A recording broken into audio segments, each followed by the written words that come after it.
इस पद में आपने सुना है कि जिन्होंने परमात्मा की तरफ लगी उन्होंने फिर मुड़ के पीछे नहीं देखा। कहते हैं एक वाजिद नाम के मुसलमान बादशाह थे। वो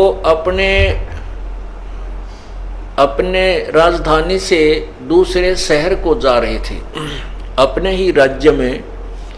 तो उसमें राजा के साथ अंगरक्षक और रास्ते में फिर उनका खाना पीने का सामान ऊँटों के ऊपर ले जा रहे थे, क्योंकि राजस्थान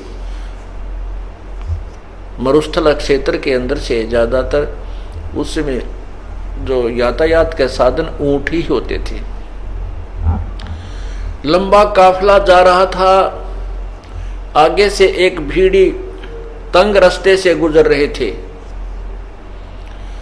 लंबा काफिला था।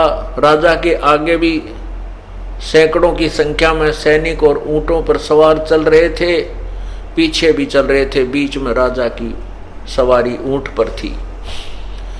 आगे जाकर के उस तंग रास्ते में एक एक ऊंट गुजर सकता था, ऐसा पहाड़ों के बीच से रास्ता जा रहा था।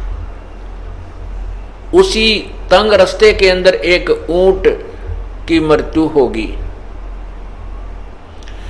और वो ऊंट बीच में गिर गया, रास्ता जाम हो गया, राजा का काफिला रुक गया। अब बादशाह ने कहा कि मेरा काफिला मेरी आज्ञा के बिना क्यों रोका गया, इसका कारण बताओ। अब उनके साथ जो मंत्री महामंत्री थे वो गए, उन्होंने जाकर देखा। वो आकर के वापस राजा को स्थिति बताई कि एक ऊंट की मृत्यु हो गई, उसको निकालने में राजन थोड़ा समय लगेगा, क्योंकि रास्ता बहुत तंग है, काफी लंबा एक तंग रास्ते से हम जा रहे हैं। राजा कहने लगा उस ऊंट को मेरे पास लाओ, वो क्यों मर गया मेरी आज्ञा के बिना। अब वो नौजवान राजा बना था, उसके हुक्म में सारे जो है ना राजा को क्या नाम है सैनिक महामंत्री नु नाचा करते। तो उसने नो सोच रखा था सारा कुछ तेरी आज्ञा तो हो रहा है। तो उसने कहा कि मेरी आज्ञा के बिना ये ऊंट कैसे मर गया, उसको मेरे पास लाओ, बुलाकर उठाकर लाओ। तो सैनिकों ने मंत्रियों ने आज्ञा का पालन किया, उस ऊंट को घसीट के उठा के राजा के पास ला छोड़ा। राजा ने कहा कि ये कहाँ से मरा, दिखाओ, कान भी नो के नू, आंख भी ठीक है, मुंह भी पूरा है, हाथ टांग भी इसके ठीक है, ये मरा कैसे, कहाँ से मर गया।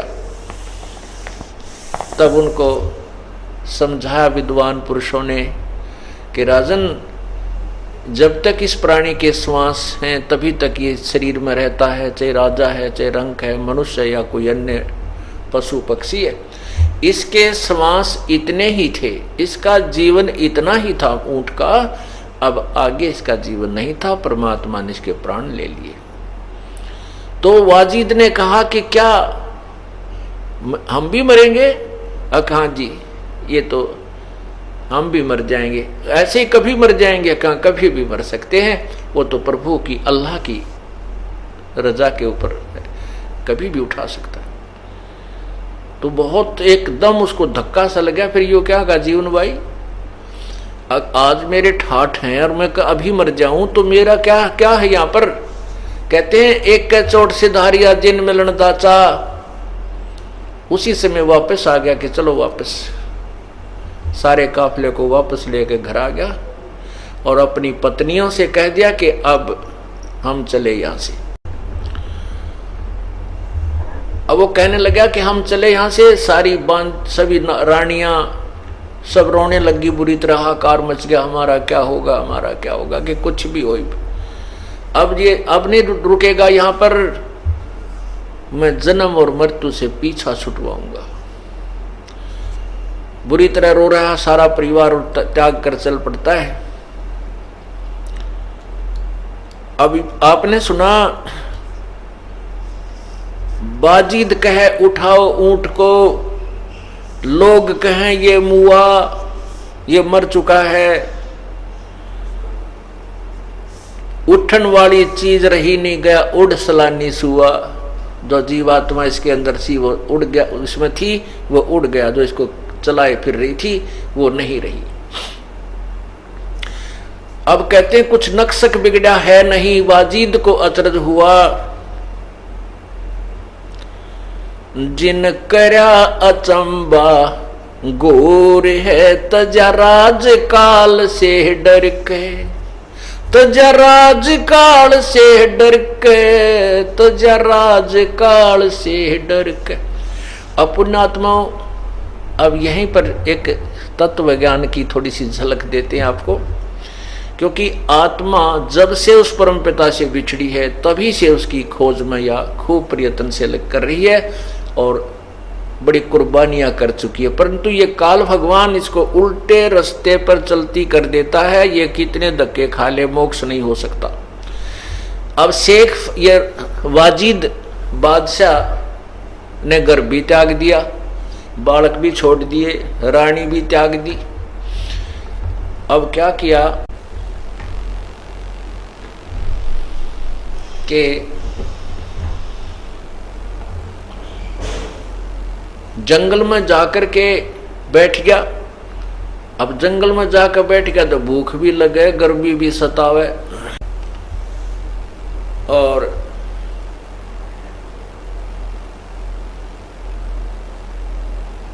वहां सारी व्यवस्था करनी पड़ी, झोपड़ी डालने लग गया। अब झोपड़ी भी डाली उसने। दिन में झोपड़ी में रहे और कभी एक गुफा भी बना ली, उस गुफा के अंदर बैठ के तप साधना करे। पुण्यात्माओं, जब तक इस जीव को सत साधना नहीं मिलती तब तक ये प्राणी ऐसे ही भ्रमित रहता है। एक समय पूर्ण परमात्मा उन पुण्यात्माओं के साथ साथ फिरता है जो पूर्व जन्म में उनकी कोई सत साधना की हुई होती है। जैसे आपने धन्ना भक्त के बारे में सुना है। धन्ना भक्त को परमात्मा मिले थे, पूर्ण ब्रह्म मिले थे। उनको तत्व ज्ञान समझाया था। अब तक समस्या यही रही कि बहुत कम भगत जन परमात्मा को पहचान पाए, फिर भी श्रद्धालु लोगों ने उनकी कुछ बातों को कुछ समय तक स्वीकार किया। तो धन्ना भगत जी को जो परमात्मा मिले, उनको तत्व ज्ञान समझाया। उससे पूर्व धन्ना भगत जी के पूर्व संस्कारों से, पिछले जन्म की भक्ति के कारण और तड़फ के कारण उसने कंकर बो दी थी बीज के स्थान पर, ज्वार के स्थान पर, क्योंकि बीज को उन्होंने एक भूखे साधुओं को खिला दिया था। और परमात्मा ने उस कंकर के स्थान पर उनके खेत में तुम्बे, बड़े बड़े तुम्बे होते हैं, जैसे वो तुंबों की बेल उगा दी। तुंबों के अंदर परिपक्व ज्वार, हर एक तुंबे में एक बहुत बड़ा, तुंबे इतने भारा भारा होते हैं जैसे आपने ये पेठा देखा हो, इस तरह के तुंबे होते हैं, अंदर से बहुत खोखले होते हैं वो। तो उन सब में ज्वार भर दी, अर्थात सैकड़ों मन ज्वार परमात्मा ने बगैर बोए ही दे दी। उसके बाद परमात्मा मिले, उनको तत्व ज्ञान समझाया धन्ना भगत ने। फिर उसके बाद उस तत्व ज्ञान के आधार से कुछ साधनाएं की। तो उस समय धन्ना भगत उस वाजिद जी के पास चले गए। वाजिद जी के पास चले गए, वहां पर रुके 1-2 दिन। तो वाजिद जी ने कहा कि ए भक्त, आप भक्ति नहीं करते, आप काहे के भक्त हो, आप साधना कुछ भी नहीं कर रहे हो। धन्ना भगत कहता है, मैं साधना बहुत करता हूं। कि नहीं, तू झूठ बोलता है, तू धोखा दे रहा अपने आप को, तू भक्ति नहीं कर रहा है। वाजिद जी ने कहा। वाजिद जी क्या करते थे कि दिन में तो बाहर बैठ जाते थे झोपड़ी पर, नो आकड़ के बहुत समय तक दिन में 1-2 घंटा ही वो बातचीत अन्यों से करते थे और रात्रि के समय गुफा में चले जाते थे। तब धन्ना भक्त ने कहा था, भाई दिन में बजे सो ढोंगी कहिए, रात न बजे सो चोरी, गुफा में बजे सो कहिए मुष्टा, भक्ति की गति और। कहते हैं दिन में लोग दिखावा करता हो तो ढोंगी माना जाता है, और गुफा में रात न बजे वो चोर कहलाता है, और गुफा में बढ़कर भक्ति करे वो तो चूहा कहलाता है। भाई भक्ति की गत और। इस बात से बाजिद को बड़ा खटका लगा, कहने लगा भाई फिर ये क्या, कैसे बात कही आपने ऐसा, और भक्ति की कौन सी स्थिति है, क्योंकि जिसको परमात्मा चाहिए वो तुरंत निर्णय मांगता है। तब धन्ना भक्त ने कहा कि किसी भी इतिहास में बता दे जिसने तेरे की तरह हठ योग किया हो, और जिन्होंने ऐसा हठ योग किया उनको परमात्मा नहीं मिला। नाम उठत नाम बैठत नाम सोवत जागवे, नाम खाते नाम पीते नाम से ती लागवे। क्या बताते हैं आदरणीय गरीबदास साहिब अपनी वाणी में बताते हैं, जैसे हाली बीज धुन पंथी से बतरावे, वाम खंड पड़े नहीं ऐसे ध्यान लगावे। जैसे हाली बैलों के साथ हल के साथ में एक बीज बीजने का एक पाइप बांध लेता, उसने ओरना बोलते हैं रोहतक जिले में ओरना। उस बीज उस पाइप के माध्यम से बीज बीज रहा है और बैल हल जोत रहा है। रास्ते में एक यात्री आ जाता है पंथी, और उस हाली से रास्ता पूछता है कि भाई मैंने इस गांव में जाना है, क्या मैं ठीक जा रहा हूं? तो हाली उसकी तरफ ध्यान नहीं देता, उसकी बातों को अवश्य सुनता है और अपने काम में बिजी है।